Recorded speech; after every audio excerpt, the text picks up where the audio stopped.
भाजपनं राष्ट्रवादी काँग्रेसला सोबत घेतल्यानं कार्यकर्ते नाराज असल्याची टीका संघाशी संबंधित मासिकानं केल्यानंतर वेगळीच चर्चा सुरू झाली होती।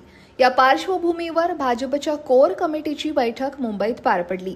शिवसेना आणि राष्ट्रवादीच्या नेत्यांनी लोकसभेला काही ठिकाणी मदत केली नाही अशी तक्रार काही नेत्यांनी या बैठकीत केलेली आणि तसंच जागा वाटपासह महत्त्वाचे निर्णय राज्यातच व्हावेत अशी भूमिकाही मांडलेली।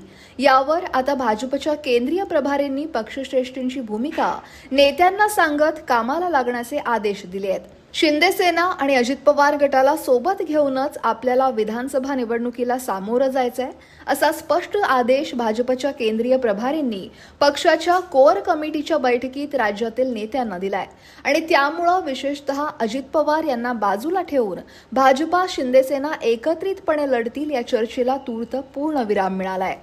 भारतीय जनता पक्ष जरी 288 जागेचा विचार करत असेल तरी या बैठकीमध्ये एकमुखाने असं ठरलं की आमच्या मित्र पक्षासह महाराष्ट्रातल्या 288 जागा आम्ही लढवणार आहे। या जागा वाटपाचा जो फॉर्म्युला राहणार आहे तो आमचे घटक दलातले पक्ष आणि आमचे नेते हे एकत्र बसून आम्ही जागा वाटप करण्याचा जो फॉर्म्युला आहे तो ठरवणार आहे।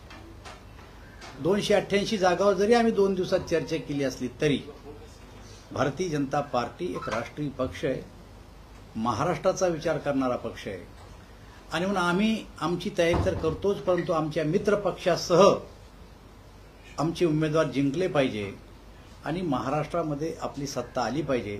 यासाठी आम्ही 288 मतदारसंघाचा आम्ही काल 2 दिवस अभ्यास केला। काल ही बैठक आमची संपली। एका बाजूला आम्ही आमचे मित्र पक्ष आणि आम्ही एकत्रितरित्या निवडणुकीला तोंड देण्यासाठी ही आमची बैठक घेतली। भाजपच्या प्रदेश कार्यालयात गुरुवारी आणि शुक्रवारी कोर कमिटीची बैठक झाली। प्रदेश भाजपचे प्रभारी भूपेंद्र यादव आणि सहप्रभारी अश्विनी वैष्णव यांनी पक्षश्रेष्ठींची महाराष्ट्राबाबतची भूमिका समजावून सांगितली। शिंदे आणि अजित पवार या दोघांना सोबत घेऊन पुढे जाण्याचे आपले कमिटमेंट आहे आणि ते पूर्ण करायचे आहे। पक्ष नेतृत्वाचीही तीच भूमिका आहे। जागा वाटपाचा फॉर्म्युला पक्षश्रेष्ठींची चर्चा करून आणि तसंच शिंदे अजित पवार यांना विश्वासात घेऊन ठरवण्यात येईल असंही यादव यांनी या बैठकीत स्पष्ट केलं।